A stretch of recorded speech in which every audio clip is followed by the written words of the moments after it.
नमस्कार साथियों, हमारे ज्योतिष रतन केंद्र चैनल पर आप हमारे सभी प्रिय दर्शक गणों का बहुत बहुत हार्दिक स्वागत और अभिनंदन। मैं हूं आचार्य पंडित सर्वदानंद शर्मा और मेरी ओर से भी हमारे आप सभी प्रिय दर्शक गणों को बहुत बहुत एक बार प्यार भरा नमस्कार। साथियों, क्या आपने कभी ऐसा अनुभव किया है कि जीवन में सब कुछ होते हुए भी एक अधूरापन या एक अजीब सा खालीपन बना रहता है, या फिर ऐसा महसूस होता है कि दुनिया की चकाचौंध अचानक फीकी लगने लगी? अगर हां, तो यह संकेत हो सकता है केतु की महादशा का। एक ऐसा समय खंड जो जीवन को बाहरी नहीं बल्कि भीतर से बदलता है।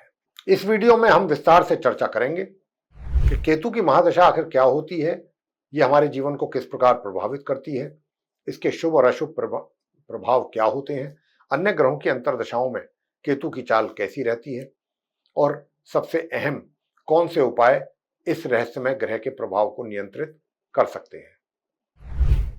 तो आइए शुरुआत करते हैं केतु की रहस्यमयी महादशा की यात्रा के विषय में। साथियों, केतु एक छाया ग्रह है जिसका कोई ठोस भौतिक स्वरूप तो नहीं होता, लेकिन ज्योतिष शास्त्र में इसका प्रभाव अत्यंत गहरा और रहस्यमयी माना गया है। यह ग्रह मूलतः राहु से अलग हुआ, वहीं धड़ है जो राहु से अलग हुआ था, जो समुद्र मंथन, जो गर्दन से नीचे का हिस्सा है, जो समुद्र मंथन के समय अमृत पाने की लालसा में छल पूर्वक अमृत पी गया था। जैसे ही भगवान विष्णु को यह बात ज्ञात हुई, उन्होंने अपने सुदर्शन चक्र से उसका सर काट दिया, तो वह सिर राहु कहलाया और सर से नीचे का हिस्सा शरीर का केतु कहलाए। इसीलिए केतु को राहु के विपरीत वैराग्य, त्याग और आत्मबोध और मोक्ष का प्रतीक माना गया है। यह ग्रह सांसारिकता से दूर जाकर व्यक्ति को एक अलग ही मानसिक और आत्मिक स्तर पर ले जाने की क्षमता रखता है। केतु का प्रभाव जीवन में तब महसूस होता है जब व्यक्ति भौतिक सुखों, उपलब्धियों और संसार के आकर्षणों के बावजूद भी अंदर से अधूरा महसूस करता है। यह वही स्थिति होती है जब आत्मा सांसारिक बंधनों से मुक्त होकर अपने मूल स्वरूप की ओर लौटने का प्रयास करती है। केतु व्यक्ति के भीतर उस खोज को जगाता है जो मैं कौन हूं और जीवन का वास्तविक उद्देश्य आखिर क्या है जैसे प्रश्नों के उत्तर जानना चाहती है। इसका संबंध ध्यान साधना, गूढ़ विद्याओं, ज्योतिष, रहस्य और मानसिक आध्यात्मिक उन्नति से होता है। केतु भले ही बाहर से कष्टकारी प्रतीत होते हों, लेकिन यह ग्रह भीतर से जागृति और आत्मबोध की चाबी भी बन सकता है। यह व्यक्ति को भ्रम और अहंकार के आवरण से निसमय कर सत्य की ओर ले जाता है। यही कारण है कि केतु को केवल छाया ग्रह नहीं बल्कि मुक्ति का ग्रह कहा गया है, जो जीवन को भीतर से बदलने की शक्ति रखता है। साथियों, केतु की जो महादशा है वो 7 वर्षों की होती है। यह अवधि राहु की तुलना में भले ही छोटी है, लेकिन अपने प्रभाव में अत्यंत गहन, रहस्यमय और निर्णायक मानी जाती है। यह समय व्यक्ति को बाहरी दुनिया की चकाचौंध से हटाकर भीतर की गहराइयों में झांकने के लिए प्रेरित करता है। व्यक्ति के जीवन में ऐसे प्रश्न उभरने लगते हैं जो सामान्यतः रोजमर्रा की सोच से परे होते हैं, जैसे मैं कौन हूं, मुझे इस जन्म में क्या करना है, या सच्चा सुख कहां है। यह महादशा सेल्फ रियलाइजेशन की यात्रा को आरंभ करती है।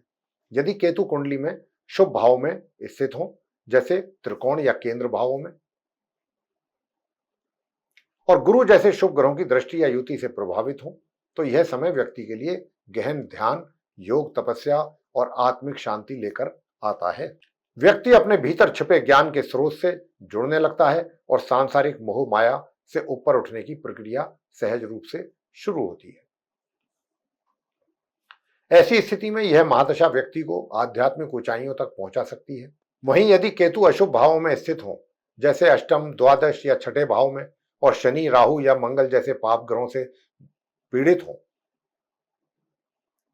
तो यह समय भारी भ्रम, मानसिक पीड़ा, स्वास्थ्य समस्याएं, अप्रत्याशित हानि और सामाजिक अलगाव ला सकता है। व्यक्ति को बार बार लगेगा कि वह दुनिया से कट रहा है या फिर उसे कोई समझ नहीं पा रहा है। मन में उदासी, अनचाहा वैराग्य या आत्महीनता की भावना प्रबल हो सकती है। अनुभव कैसा होगा? यह पूर्णतः व्यक्ति की कुंडली में केतु की स्थिति, नक्षत्र, राशि और अन्य ग्रहों से उसके संबंध पर निर्भर करता है। यही कारण है कि इस समय को अत्यंत सावधानी, आत्मचिंतन और सही मार्गदर्शन के साथ जीना आवश्यक होता है। यदि केतु कुंडली में शुभ स्थिति में हो, जैसे कि त्रिकोण या केंद्र भाव में स्थित हो और गुरु जैसे शुभ ग्रहों से दृष्ट या युक्त हो, तो इसकी महादशा अत्यंत कल्याणकारी सिद्ध हो सकती है। यह 7 वर्षों की अवधि जीवन को एक नई दिशा देती है, जो बाहरी नहीं बल्कि आंतरिक विकास की होती है। यह समय यानी कि इस समय व्यक्ति के जीवन में एक अद्भुत मानसिक स्थिरता और आत्मिक शांति आती है। सांसारिक विषयों से धीरे धीरे घृणा होने लगती है और व्यक्ति ध्यान, योग, साधना, वैदिक अध्ययन, ज्योतिष, मंत्र साधना, गुण विद्या, तंत्र, आयुर्वेद और पैरासाइंस और चिकित्सा जैसी गहन एवं रहस्यमय क्षेत्रों की ओर आकर्षित हो जाता है। केतु की शुभ महादशा व्यक्ति को संसार की चकाचौंध से अलग करती है। कई बार ऐसे जातक सामाजिक जिम्मेदारियों को छोड़कर एकांतवास, तपस्या या तीर्थाटन का मार्ग भी अपना लेते हैं। वे सामान्य जीवन शैली को त्याग कर साधुता, मौन, व्रत या तप जैसी आत्मिक गतिविधियों में लीन हो जाते हैं। ये वो समय होता है जब व्यक्ति भीतर से मजबूत होता है, आत्मनिर्भर बनता है और ब्रह्म ज्ञान या मोक्ष की ओर अग्रसर होता है। इस समय में किया गया साधनात्मक प्रयास व्यक्ति के पूरे जीवन की दिशा को सकारात्मक रूप से परिवर्तित करता है। महत्वपूर्ण बात यह है कि इस दौरान मिलने वाली शांति और वैराग्य को हार, हानि समझने की भूल कतई ना करें। दरअसल यह आत्मा की विजय होती है, एक ऐसी विजय जिसमें इच्छाओं का अंत होता है और चेतना का विस्तार शुरू होता है। इसीलिए यदि केतु शुभ हो तो उसकी महादशा को जीवन की सबसे मूल्यवान साधनात्मक यात्रा के रूप में स्वीकार करना चाहिए। यदि केतु अशुभ हो, यदि केतु जन्म कुंडली में अशुभ भाव में स्थित हो, जैसे अष्टम, द्वादश या छठे भाव में, या शनि, राहु, मंगल जैसे पाप ग्रहों से पीड़ित हो, तो इसकी महादशा जीवन में गहरे मानसिक और आध्यात्मिक संकट लेकर आती है। इस अवधि में व्यक्ति के भीतर एक अजीब सा खालीपन, उद्देश्यहीनता और दुनिया से विरक्ति की भावना पनपने लगती है। ऐसा प्रतीत होता है मानो जीवन में कोई उत्साह या दिशा ही नहीं बची, सब कुछ फीका और निरर्थक लगने लगता है। समाज से अलगाव, अकेलापन, आत्मसंदेह और आत्म पीड़ा जैसी स्थितियां सामान्य हो जाती हैं। इस समय व्यक्ति बार बार अतीत की घटनाओं में उलझ जाता है। पुराने कर्मों की ग्लानि, अधूरी इच्छाओं की याद और अज्ञात भय उसको सताने लगते हैं। स्वास्थ्य की दृष्टि से यह समय मानसिक असंतुलन, डिप्रेशन, अनिद्रा और नर्वस सिस्टम से जुड़ी समस्याओं का भी संकेत देता है। व्यक्ति अनजाने डर और अदृश्य शक्तियों के प्रभाव में भी आ सकता है, जिससे उसकी सोच और निर्णय लेने की क्षमता प्रभावित होती है। ऐसे समय में सत्संग, साधना, ध्यान, प्राणायाम और योग्य मार्गदर्शक का सहयोग अत्यंत आवश्यक हो जाता है, ताकि व्यक्ति इस मानसिक और आत्मिक अशांति से उबरकर आत्म जागरण की दिशा में आगे बढ़ सके। केतु की महादशा में अन्य ग्रहों की अंतर्दशाएं किस प्रकार के परिणाम, प्रभाव दिखाती हैं जीवन में व्यक्ति को? जब किसी जातक की कुंडली में केतु की महादशा चल रही होती है, जो कि कुल जैसा कहा कि हमने 7 वर्षों की होती है, तो इस मुख्य अवधि के भीतर अन्य सभी नवग्रहों की छोटी छोटी अंतर्दशाएं आती हैं, छोटे छोटे ड्यूरेशन के लिए। इन अंतर्दशाओं का प्रभाव केतु की मूल प्रवृत्ति के साथ मिलकर व्यक्ति के जीवन में कई रहस्यमयी और गहरे अनुभवों को जन्म देता है। केतु स्वयं मोक्ष, रहस्य, आत्मबोध, त्याग और वैराग्य का प्रतीक है। जब इसकी महादशा में अन्य ग्रहों की अंतर्दशाएं आती हैं, तो यह मिला जुला प्रभाव व्यक्ति के आंतरिक और बाहरी जीवन को प्रभावित करता है। अब हम एक एक करके केतु की महादशा में आने वाली प्रमुख अंतर्दशाओं पर विस्तार से चर्चा करेंगे, ताकि आप समझ सकें कि यह रहस्यमय यात्रा आपके लिए कैसी साबित हो सकती है। ध्यान से सुनिए, क्योंकि इन अंतर्दशाओं को समझना ही इस महादशा को सही दिशा में जीने की कुंजी है। सबसे पहले आते हैं, बात करेंगे हम केतु की महादशा में केतु की अंतर्दशा को लेके। ये एक अत्यंत रहस्यमयी और आंतरिक रूप से परिवर्तनकारी समय होता है, ये वो समय है जब व्यक्ति का झुकाव पूरी तरह से संसार से हटकर आत्मबोध, ध्यान, योग और वैराग्य की ओर होता है। कई लोग इस दौरान अचानक सभी भौतिक सुख सुविधाओं में अरुचि महसूस करने लगते हैं। यदि कुंडली में केतु शुभ भाव में और गुरु जैसे शुभ ग्रहों से युक्त हो तो यह समय साधना, आत्मचिंतन और दिव्य अनुभूतियों से भरा होता है। कुछ लोग इस अवधि में गहन ज्ञान, तंत्र, ज्योतिष, आयुर्वेद या रहस्यवादी विद्याओं में रुचि लेने लगते हैं। वहीं यदि केतु अशुभ हो या अशुभ ग्रहों से पीड़ित हो तो यह अंतर्दशा डिप्रेशन, अकेलापन, भय और भ्रम उत्पन्न कर देती है। नींद की कमी, अजीब सपने या अतीत से जुड़ी पेनफुल मेमोरीज सामने आ सकती हैं। इस समय साधना, मौन व्रत, ध्यान और केतु बीज मंत्र का जाप अत्यंत लाभकारी सिद्ध होता है। केतु में शुक्र की अंतर्दशा। शुक्र प्रेम, सौंदर्य, भोग और कला का प्रतिनिधि है, जबकि केतु इन सबसे विरक्ति और मोक्ष की ओर ले जाने वाला ग्रह है। जब केतु की महादशा में शुक्र की अंतर्दशा आती है तो यह समय भोग और वैराग्य के बीच खिंचाव की स्थिति उत्पन्न करता है। व्यक्ति एक और भौतिक सुखों, प्रेम संबंधों और विलासिता की ओर आकर्षित होता है, वहीं दूसरी ओर उसे इन सब से ऊब या विरक्ति का अनुभव भी होता है। यदि शुक्र शुभ हो तो यह समय प्रेम, संगीत, कला, फिल्म, फैशन, डिजाइन और रचनात्मक क्षेत्रों में सफलता भी दिलाता है। परंतु यदि शुक्र अशुभ हो या पाप ग्रहों से पीड़ित हो तो यह समय संबंधों का टूटना, प्रेम में धोखा, वैवाहिक कलह या अनैतिक संबंधों की ओर झुकाव लाता है। व्यक्ति दिखावे पर अति खर्च और असंतोष की स्थिति में फंस जाता है। शुक्र मंत्र का जाप, सफेद चंदन का तिलक, शुक्रवार को गाय को गुड़ और चावल खिलाना और नैतिकता का पालन करना इस अंतर्दशा में अत्यंत सहायक सिद्ध होता है। अब आते हैं केतु की महादशा में सूर्य की अंतर्दशा को लेकर के बात करेंगे। तो सूर्य आत्मा, अहंकार, पिता और अधिकार का प्रतीक है, जबकि केतु उसका विरोध करता है। वह व्यक्ति को उसके अहंकार और पहचान से काटकर आत्मिक यात्रा की ओर मोड़ देता है।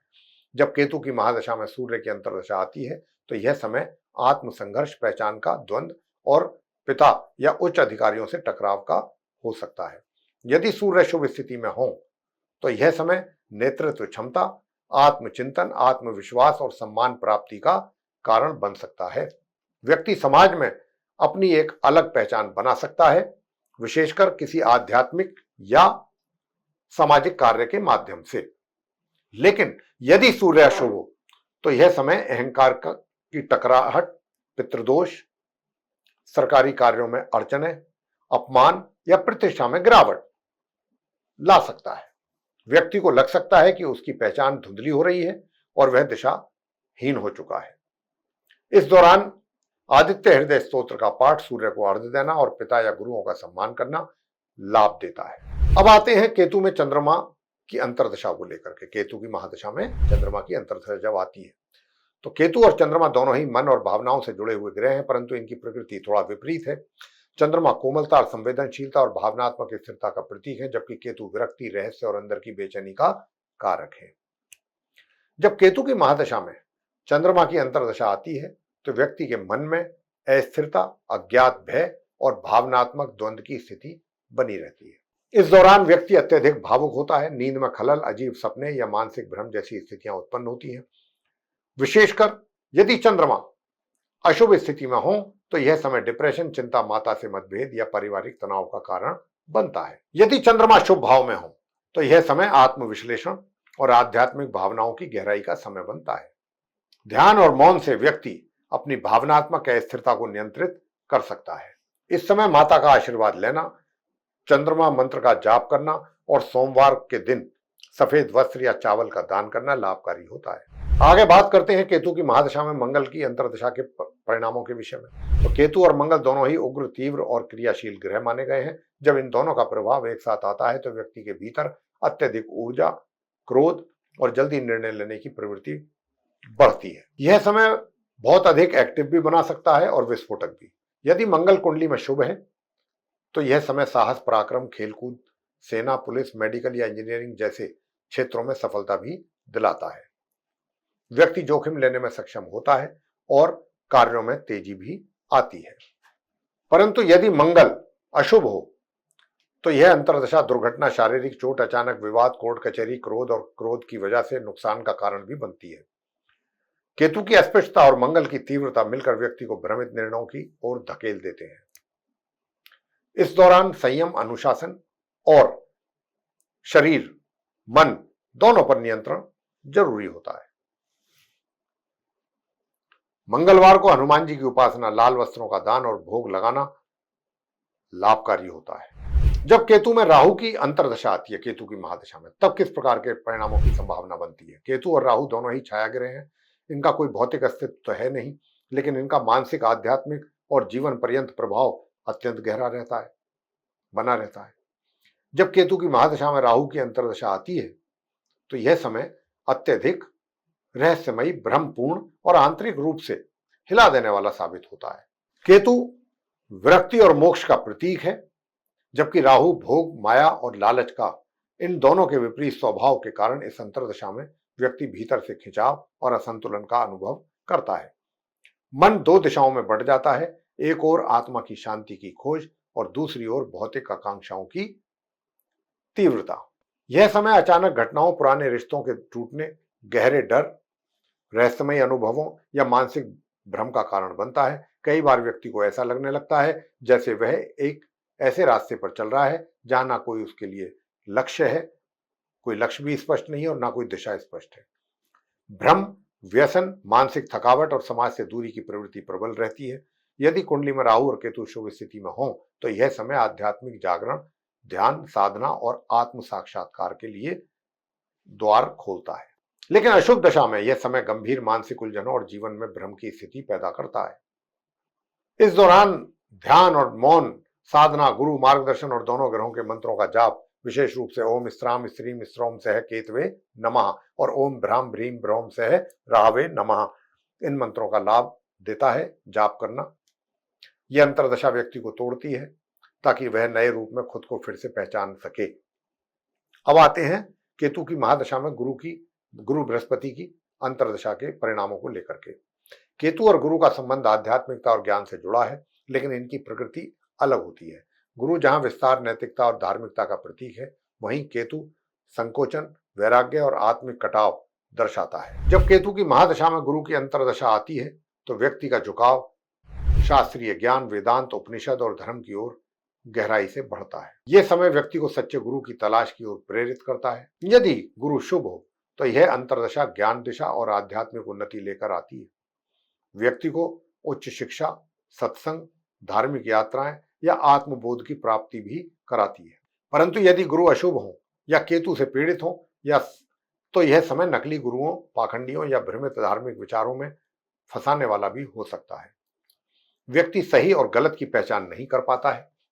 अतः इस दौरान विवेक से निर्णय लेना, सत्य के प्रति समर्पित रहना और शुभ मार्गदर्शन से जुड़ना आवश्यक होता है। धार्मिक ग्रंथों का अध्ययन और गुरु मंत्र का जाप इस समय विशेष लाभ देता है। अब बात करेंगे केतु की महादशा में शनि की अंतर्दशा के परिणामों को लेकर। तो केतु और शनि दोनों ही गंभीर, धीमे और गहन प्रभाव वाले ग्रह हैं। जब केतु की महादशा में शनि की अंतर्दशा आती है तो यह समय व्यक्ति के लिए आत्म परीक्षण और कर्म फल का समय बन जाता है। शनि का संबंध कर्म, न्याय और संघर्ष से होता है, जबकि केतु का संबंध जीवन की परछाई और त्याग से होता है। इस अवधि में व्यक्ति को अपने पिछले कर्मों का फल गहराई से अनुभव होता है। जीवन में अकेलापन, जिम्मेदारियों का बोझ, स्वास्थ्य समस्याएं और सामाजिक दूरी हो सकती है। यदि शनि और केतु शुभ स्थिति में हो तो यह अंतर्दशा व्यक्ति को गंभीर साधना, तपस्या और गहन आध्यात्मिक प्रगति की ओर ले जा सकती है। यह समय अनुशासन, संयम और आंतरिक मजबूती से भरा होता है। परंतु अशुभ योगों में यह समय अवसाद, हानि, कोर्ट कचहरी, कर्ज या फिर सामाजिक आलोचना जैसी स्थितियां पैदा कर देता है।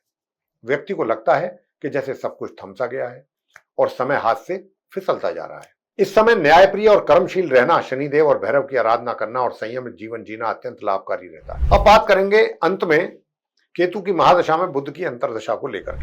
केतु और बुध दोनों ही मानसिक ग्रह हैं, लेकिन इनकी ऊर्जा भिन्न भिन्न होती है। बुध बुद्धि, तर्क, संवाद और विश्लेषण के प्रतीक हैं, जबकि केतु रहस्य, अंतर्ज्ञान और मौन से जुड़ा होता है। जब केतु की महादशा में बुध की अंतर्दशा आती है तो व्यक्ति के सोचने, समझने और बोलने के तरीकों में बदलाव आ जाता है।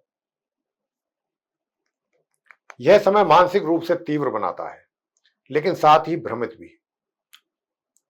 व्यक्ति एक और गूढ़ विषयों की ओर आकर्षित हो जाता है, जैसे ज्योतिष, मनोविज्ञान या तंत्र विज्ञान।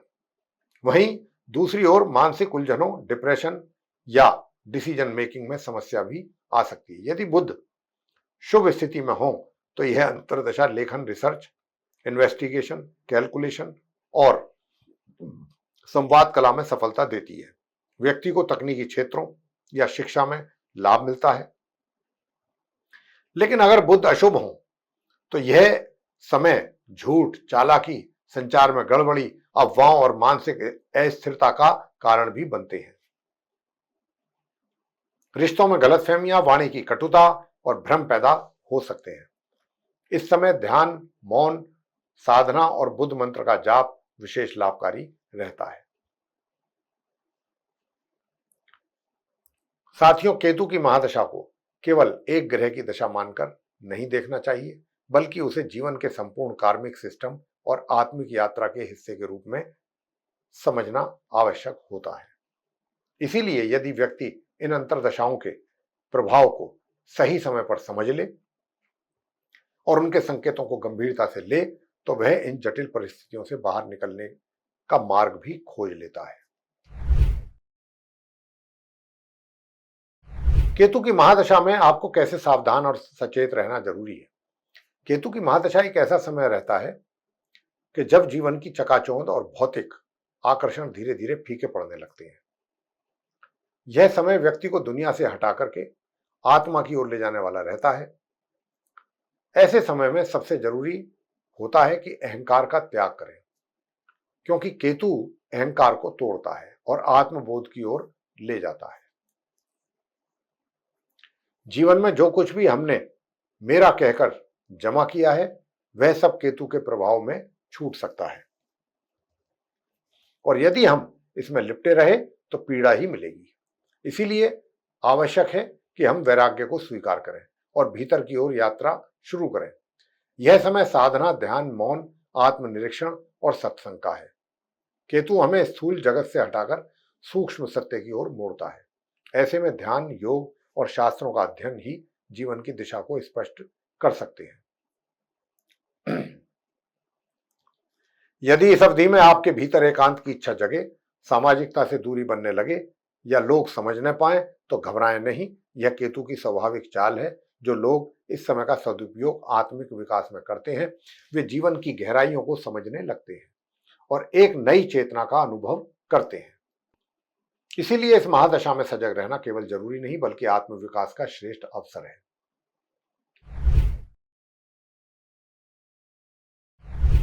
केतु एक रहस्यमयी छाया ग्रह है जिसका प्रभाव व्यक्ति के भीतर गहरे स्तर पर मानसिक, आध्यात्मिक और भावनात्मक रूप से महसूस होता है। जब इसकी महादशा चल रही हो, विशेषकर यदि केतु कुंडली में अशुभ हो या अशुभ स्थान पर हो या पाप ग्रहों से पीड़ित हो, तो व्यक्ति को भ्रम, अकेलापन, मानसिक अस्थिरता और निराशा का सामना करना पड़ता है। ऐसे में कुछ विशेष उपाय किए जाएं तो केतु के दुष्प्रभावों को काफी हद तक शांत किया जा सकता है। सबसे प्रभावशाली उपाय है केतु के बीज मंत्र का जाप। ओम स्त्राम स्त्रीम स्त्रोम से है केतवे नमः। इस मंत्र का कम से कम एक माला नियमित रूप से करें। इससे मानसिक शांति प्राप्त होगी और केतु के नकारात्मक प्रभाव धीरे धीरे कम होने लगते हैं। इसके अतिरिक्त कुत्ते को भोजन कराना कुत्ते को प्रसन्न करने वाला सरल और प्रभावी उपाय है। यह सेवा भावना के साथ किया जाए तो और भी अच्छे फल आपको मिलते हैं। केतु की उथल पुथल से घर में नकारात्मकता फैल सकती है, इसलिए धूप, गूगल और चंदन से घर की नियमित शुद्धि करना लाभकारी रहता है। इससे वातावरण में सकारात्मक ऊर्जा का संचार होता है। धार्मिक दृष्टि से भगवान गणपति, भैरव बाबा और मां दुर्गा की उपासना विशेष फलदायी मानी गई है। ये देव शक्तियां केतु के रहस्यमयी प्रभाव को संतुलित कर मन को स्थिर करती हैं। साथ ही शनिवार और मंगलवार को छाया दान करना, यानी सरसों के तेल में अपना प्रतिबिंब देखकर चेहरे का उसे लोहे के कटोरे में दान कर देना एक अत्यंत प्रभावी टोटका माना गया है, जिससे छाया ग्रहों की पीड़ा कम होती है। लेकिन इन सभी उपायों के साथ सबसे महत्वपूर्ण है आत्मविश्लेषण। ध्यान और मौन। क्योंकि जब व्यक्ति नियमित ध्यान और आत्मनिरीक्षण करता है तो केतु की महादशा एक कष्ट नहीं बल्कि आत्मज्ञान की ओर ले जाने वाला गहन अनुभव बन जाती है। तो साथियों, केतु की महादशा वास्तव में जीवन की एक गंभीर परीक्षा होती है। यह वह समय होता है जब संसार के भौतिक आकर्षण फीके लगने लगते हैं और आत्मा भीतर की ओर खींचने लगती है। भले ही यह समय बाहर से अंधकार में हो, एकाकी और चुनौतीपूर्ण प्रतीत हो, लेकिन यही वह अंधकार होता है जिसमें अंततः आत्मज्ञान और मोक्ष का दीपक जलता है। यदि इस समय को समझदारी, संयम, आत्मविश्लेषण और आध्यात्मिक दृष्टि से जिया जाए तो यह समय जीवन में गहन परिवर्तन और आत्मिक उन्नति का कारण बन सकता है। इसीलिए इस महादशा को डर या भ्रम से नहीं बल्कि एक साधना की तरह स्वीकार करना चाहिए। साथियों, अगर आपको यह वीडियो हमारा ज्ञानवर्धक और उपयोगी लगा है तो फिर आप इसको लाइक कर दें और अपने मित्रों और परिजनों के साथ शेयर करें। और अगर अभी आपने हमारे चैनल को सब्सक्राइब नहीं किया है तो चैनल को भी सब्सक्राइब जरूर कर लें। तो साथियों, अब आपसे लेंगे इजाजत। आप सभी का सहृदय बहुत बहुत धन्यवाद। जय माता दी।